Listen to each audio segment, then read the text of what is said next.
What's up, fight fans? This is Kurt DeVille with Counterpunch Boxing News. And I got to tell you, my voice is gone.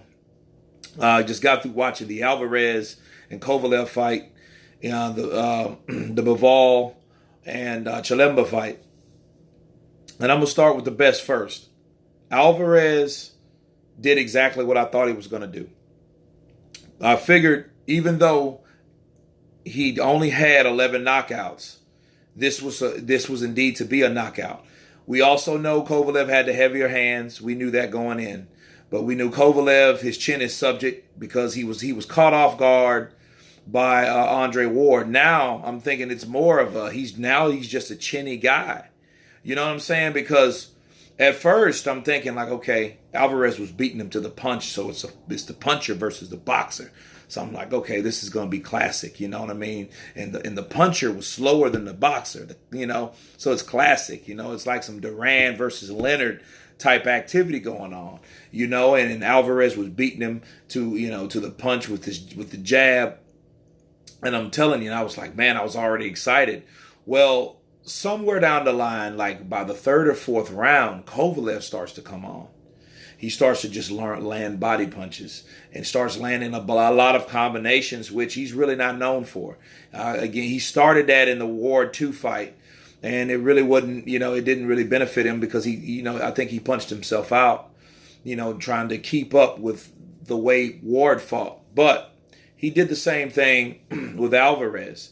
And Alvarez, showed him, quien es macho, you know what I mean? That he had a beard, who was stronger, and I was like, and I was starting to get upset because he changed his game plan up.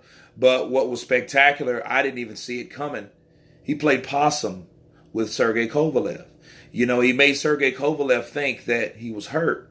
That's why he was putting his guard up and taking these shots.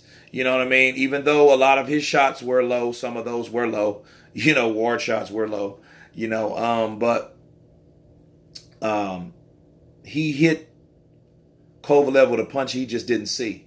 He never saw the punch coming, and it took him out of commission.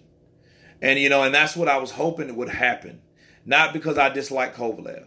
I know every fighter has their fall and their rise. And they might fall and rise again. But for some fighters, I think that on the way the attempt uphill, they'll get shut down by someone younger, stronger, and hungrier. And that's what we saw tonight with Alvarez. The storm, right? And he put him down 3 separate times. So there is no debate. The Ward 2 fight, people can debate. The Kovalev fans, other people, other skeptics can say, hey, no, they stopped that fight too early. This, without a doubt, you can't say that at all. Because Alvarez put him down 3 separate times, and these were all legitimate knockdowns. All of them. He was hurt. He was hurt by the first one, the second one, and the third one. It was classic. And this is, I thought, Kovalev was punching a rally back and getting himself back into the fight, because really no one really claimed victor of the fight. So it was kind of up in the air, even by the time that that huge right was landed, and I thought Alvarez was close to going down with that left hook, because Kovalev does have heavy hands and he punches with mean intentions. But again, like I said, he has to catch you on the end of his punches. Not those punches where he's just winging. Because a lot of those punches he was throwing in the inside were arm punches. They weren't punches that he really put his body into. He just threw them just to make some momentum, just to score. Motion creates commotion. You know what I mean? So that's what he was trying to do with Alvarez. And Alvarez really just played possum with him. It was brilliant. You know what I mean? And he caught him with that right. The first one he threw, he missed. And I don't see how Kovalev didn't catch that. He was trying to set him up with that right hand. You know what I mean? He was trying to flurry. Like I told him, he was good. He was throwing that right uppercut, which he's known for, the right uppercut upstairs, which he caught him on the second knockdown. But that was all to set up a right hand from a distance. And it was perfect. And Kovalev, you could tell he looked bothered. You could tell like, whoa, this guy's on Queer Street, when he got up the first time, and then the second knockdown, that's when the referee, you could hear him whisper in his ear like, hey, you get knocked down again, I got to stop this fight. And then, and he only had 20 seconds left. And he did not last those 20 seconds.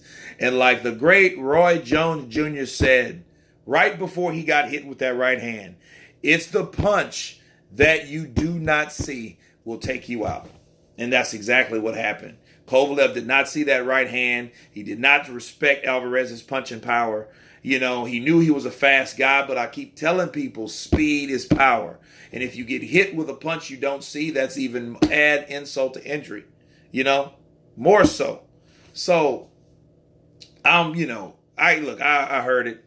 My voice did not sound like this, but I get emotional, so I get crunk, and because this is what I was looking for, out with the old, in with the new. That's what it is. That's what it's about. That's the name of the game. You know what I'm saying? It's like, these guys, they've made their mark in the sport of boxing. Now it's time for them to hang it up. That's the formation. That's how it is. You cannot change the natural progression of things. I don't care how good you are. Eventually, someone will have your number due to your downcline in testosterone and speed and a lot of steps that you just basically you miss. So, that's what we have, and that's what we had tonight. Again, you think about Alvarez's testimony, his struggle. He was the mandatory for Stevenson, and Stevenson ducked him like he always does. The dude's in his freaking 40s, and he won't give him a shot. But guess what? Stevenson was not regarded as the real champion. Kovalev was. Well, it was Kovalev, then Ward. Now back to Kovalev. Now it's Alvarez. So congratulations for Alvarez. But like I said in my last video, someone has to see Bivol or Bivol, or however you pronounce his name, Dmitry Bivol. Someone has to see that man, because that's the next guy in line. And I would love to see that fight. I would love to see that fight. But again, until that fight gets made, that's the next big fight. Better Bivol is in there. You can't forget about him in the light heavyweight division. But no, that was an awesome display, and it was very unexpected, and that's why I love boxing. You guys tell me what you think about this particular fight. Leave your comments below. Please subscribe, hit the bell icon, and you guys been counterpunched. Peace.